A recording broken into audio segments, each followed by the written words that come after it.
Opa, tudo bem? Eu sou o Luiz Camargo e seja muito bem-vindo.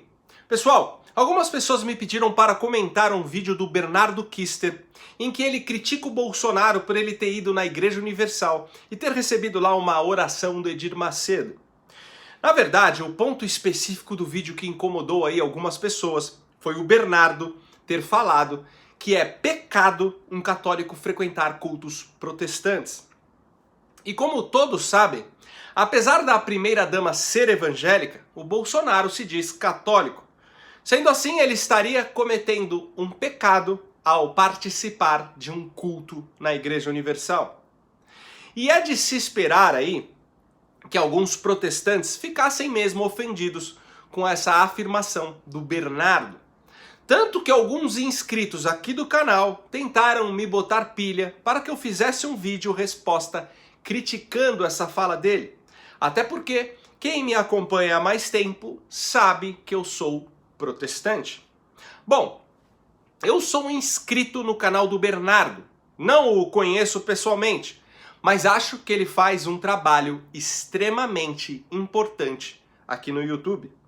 E creio que jogamos no mesmo time. Somos irmãos de batalha, apesar de algumas divergências de âmbito religioso. No caso, eu assisti aí esse vídeo dele, se não me falha a memória, no mesmo dia em que foi lançado. E não fiquei nem um pouco incomodado, muito menos ofendido com as suas afirmações.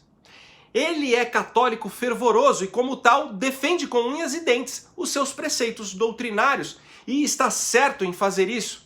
E o fato de ter feito tal afirmação, sabendo que vários protestantes são inscritos no seu canal, apenas demonstra que é sincero em suas convicções e fala aquilo que acredita, mesmo correndo o risco de perder seguidores. Eu, particularmente, admiro bastante essa postura. Agora, é óbvio que eu não concordo com o que ele falou. Inclusive, conheço alguns católicos que também não concordam, que acham aí que não cometeriam pecado algum ao frequentar um culto evangélico, seja da igreja X ou Y.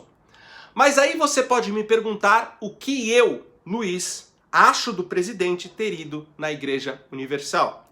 Primeira coisa, o Bolsonaro é um agente político e não um agente religioso. E como tal, não seria nem mesmo prudente politicamente dispensar uma religião que tem 6 milhões de fiéis, que em 2022 pode convergir em 6 milhões de eleitores. Não podemos querer que o presidente se torne um ser apolítico, que atenda aí os caprichos e conveniências de cada grupo dos seus milhões de eleitores. Agora, quanto à Igreja Universal, na minha opinião, não poderia nem ser considerada uma denominação protestante ou evangélica. Eu enxergo mais como uma seita. Divirjo abissalmente com essa doutrina que prega um Deus instrumental. Um Deus que não é um fim em si mesmo, mas que ao contrário, serve apenas de meio para os nossos fins. Na minha opinião, o Edir Macedo não entendeu patavinas do Evangelho de Cristo. Mas isso não quer dizer que ali não existam cristãos buscando a Deus de forma sincera. Assim como acredito que ali dentro pessoas podem sim ser impactadas pelo Evangelho e encontrar Jesus de verdade. E não por causa do Edir Macedo e seus pastores, mas apesar do Edir Macedo e seus pastores. No mais, a meu ver, o presidente fez muito bem em ir lá no Templo de Salomão. E também entendo que isso tenha incomodado alguns católicos, como no caso do Bernardo. Eu, como protestante, não me incomodaria em nada ver o meu presidente frequentando uma missa. Assim como eu mesmo posso frequentar uma missa e não vejo pecado algum nisso. Inclusive sou fã do Padre Paulo Ricardo, mas cada um tem suas crenças e convicções e isso deve ser respeitado. Mas o intuito aí do vídeo de hoje não é falar sobre a Igreja Universal, sobre o Edir Macedo, sobre o Bolsonaro e muito menos criticar a afirmação do Bernardo Kister. Enfim, Todos os dias me pedem aí para voltar com os vídeos de conteúdo teológico aqui do canal. E como vocês já sabem, domingo é o dia que eu separo para isso. E só aproveitando esse gancho aí da afirmação do Bernardo sobre o pecado que o Bolsonaro cometeu, eu quero fazer uma reflexão acerca do pecado. O que é pecado? O que são os pecados? E por que cometemos os tais pecados? Claro que você não precisa concordar com tudo que eu vou explicar aqui, até porque não sou nenhuma autoridade espiritual ou religiosa. Mas a ideia é justamente gerar reflexão e debate. Inclusive quero que vocês participem, deixando opiniões aqui nos comentários.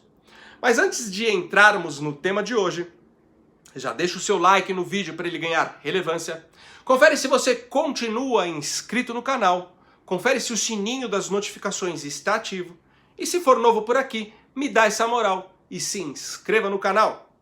Eu queria também recomendar um livro para vocês. Esse aqui, Cristianismo Puro e Simples, do C.S. Lewis. Esse livro foi um divisor de águas na minha vida. E considero, depois da Bíblia, talvez a leitura mais importante que alguém pode fazer. E ele está disponível na minha biblioteca. E ainda nessa edição especial de capa dura, o que é muito legal, inclusive, para você dar de presente. Então, terminando o vídeo, já acessa bibliotecadoluiz.com.br. Vou deixar o link direto do livro aqui nos comentários. Será o primeiro comentário. Bom, recado dado, então vamos lá. Em hebraico, a palavra pecado é shatat. A raiz é shet, o que significa errar o alvo ou mudar de direção. Em grego, a palavra é hamartia, que podemos traduzir como sair da rota. Em latim é peccare, que em seu uso primitivo significa dar um passo em falso, perder o pé ou simplesmente cair. Na cultura judaico-cristã, pecar seria tudo aquilo que avilta os padrões de conduta determinados por Deus. No catolicismo existem os 7 pecados capitais: a gula, a avareza, luxúria, ira, inveja, preguiça e a vaidade. Lembrando que esses 7 pecados não estão na Bíblia, é um dogma da religião católica. E eles recebem esse nome de capital, que vem de cabeça, porque esses 7 pecados específicos nos levam a todos os demais pecados. Por exemplo, a avareza pode nos levar a cometer um roubo, ou cometer um ato de corrupção financeira. A ira pode nos levar a cometer um homicídio, e por aí vai. Na tradição árabe, todo pecado se resume em roubar. Quando você mata uma pessoa, rouba a vida dela. Quando você mente, rouba a verdade. Quando você humilha uma pessoa, roubou a sua dignidade. Para os materialistas que negam a existência de um Deus, o pecado é relativo. Ou seja, você peca quando não contribui para a concreção de determinado ideal criado pelo próprio homem. Mas para resumir, nós cristãos consideramos pecado todos aqueles atos que Deus reprova. Atos que nos separam de Deus e que estão devidamente registrados na Bíblia. Assim como também consideramos pecado todos os atos que aviltam os códigos morais e doutrinários adquiridos pela nossa tradição religiosa.